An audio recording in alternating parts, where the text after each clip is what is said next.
मध्य प्रदेश में बहुचर्चित नर्सिंग घोटाले में सीबीआई की दूसरी जांच रिपोर्ट जारी कर दी गई है। रिपोर्ट में चौंकाने वाले तथ्य सामने आए हैं। रिपोर्ट में कहा गया है कि 2023 में सिर्फ 73 नर्सिंग कॉलेजों को कमी वाले कॉलेज की श्रेणी में रखा गया था, लेकिन 2024 में यह संख्या बढ़कर 309 हो गई। इसी तरीके से अपात्र कॉलेजों की संख्या भी 66 से बढ़कर 339 हुई है। हालांकि पात्र कॉलेजों की संख्या में मामूली गिरावट देखी गई है, जो 2023 में 169 थी और अब घटकर 156 रह गई है। नर्सिंग कॉलेज घोटाले में जब सीबीआई के अधिकारियों पर रिश्वतखोरी के आरोप लगे थे, तब इस मामले ने काफी सुर्खियां बटोरी थी। मध्य प्रदेश में 700 में से सिर्फ 200 से भी कम नर्सिंग कॉलेज अब सूटेबल पाए गए हैं। इसमें 500 के लगभग नर्सिंग कॉलेज अनसूटेबल हो गए हैं और माननीय उच्च न्यायालय ने भी स्पष्ट निर्देश दिए हैं कि जो सीबीआई जांच में और हाईकोर्ट द्वारा गठित कमेटी में सूटेबल पाए जाएंगे, सिर्फ वही मान्यता के पात्र होंगे।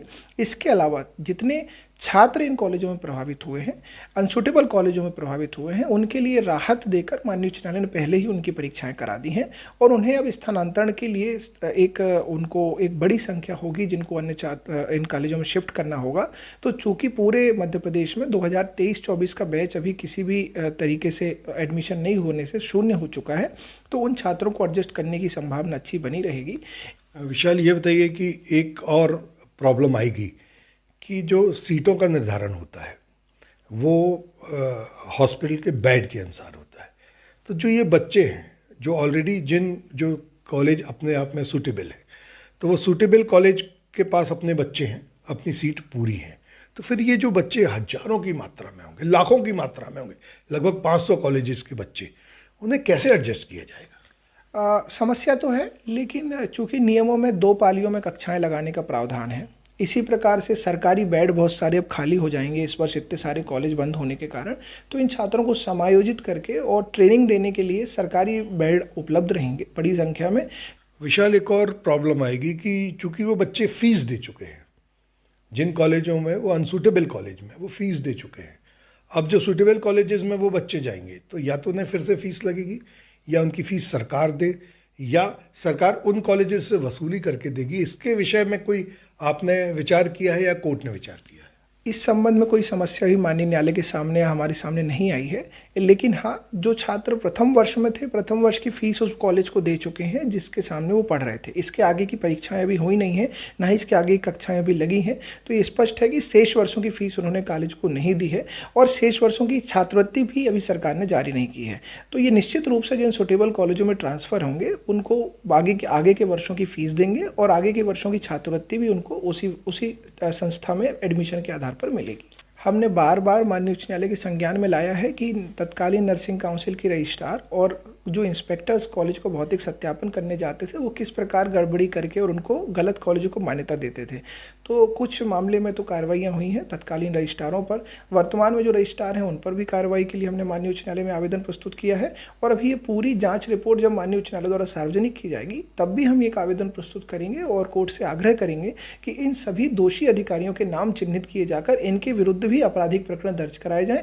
उन अधिकारियों के, उन जांचकर्ताओं के खिलाफ जो जिम्मेदार हैं उनके खिलाफ कार्रवाई अवश्य होनी चाहिए, क्योंकि उन्होंने न सिर्फ बच्चों के भविष्य खराब किए हैं, उन्हें आर्थिक और मानसिक रूप से भी प्रताड़ित किया है। सामान्यतः नर्सिंग कॉलेजेस में हमने देखा है कि सामान्य और जो कम आर्थिक आय वाले बच्चे होते हैं वो आते हैं, उनके माता पिता बहुत मुश्किल से अपने बच्चों को पढ़ने के लिए भेजते हैं। अब उनका भविष्य इस रिपोर्ट के आने के बाद लाखों बच्चों का भविष्य फिलहाल तो अंधकार में है, परेशानी में है। अब कोर्ट क्या निर्णय लेगी, क्या निर्देश जारी करेगी, मेडिकल काउंसिल ऑफ इंडिया उन निर्देशों का क्या पालन करेगी, ये अभी भविष्य में पता चलेगा। वीरेंद्र शर्मा के साथ संजीव चौधरी, एनडीटीवी के लिए। मध्य प्रदेश के बहुचर्चित नर्सिंग घोटाले में एक बार फिर उबाल आ गया है। सीबीआई के द्वारा जो नई जांच की गई है उसके परिणाम अब सामने आ गए हैं, सूची को सार्वजनिक कर दिया गया है। बहुत चौंकाने वाले मामले सामने आए हैं। 2023 में जो पात्र कॉलेज थे उनकी संख्या 169 थी, जो अब सिर्फ 156 बची है। सबसे ज़्यादा जो ऐसे कॉलेज जिनमें कमियां पाई गई थी, जिन्हें सुधार के लिए गुंजाइश माना गया था, उनकी संख्या 2023 में 73 थी, अब वो बढ़ के 309 हो गई है और अपात्र कॉलेज जो सिर्फ 66 पाए गए थे वो अब 339 हो गए हैं। लगभग 600 से ज़्यादा कॉलेजों की इंक्वायरी हाई कोर्ट के निर्देश पर सीबीआई ने की थी। हम आपको बता दें कि सीबीआई ने 2023 में इंक्वायरी की थी, लेकिन सीबीआई के अफसर ही भ्रष्टाचार करते हुए पकड़े गए थे। एक बार फिर मध्य प्रदेश हाई कोर्ट ने सीबीआई को पुनः इंक्वायरी करने के आदेश दिए थे और उसके बाद ये चौंकाने वाले परिणाम सामने आए हैं। आज मध्य प्रदेश उच्च न्यायालय में एक बार फिर इस मामले की सुनवाई की जानी है। इसके बाद यह निर्धारित होगा कि इन कॉलेजों का क्या किया जाएगा। ऐसे कॉलेज जिनमें कमियां पाई गई हैं या उन्हें सुधार करने का अवसर दिया जाएगा या फिर उन्हें भी अपात्र की श्रेणी में डाला जाएगा। यह सब आज मध्य प्रदेश उच्च न्यायालय में जो पेशी होनी है उसमें निर्धारित किया जाएगा। हालांकि मध्य प्रदेश उच्च न्यायालय ने इन पढ़ने वाले छात्रों के भविष्य की तो चिंता करते हुए उन्हें मौका दे दिया था, लेकिन अब नए कॉलेज यदि कम हो जाते हैं तो मध्य प्रदेश में नर्सिंग की शिक्षा पाने वाले छात्रों को कहीं ना कहीं परेशानी का सामना करना पड़ सकता है। वीरेंद्र शर्मा के साथ संजीव चौधरी, एनडीटीवी के लिए।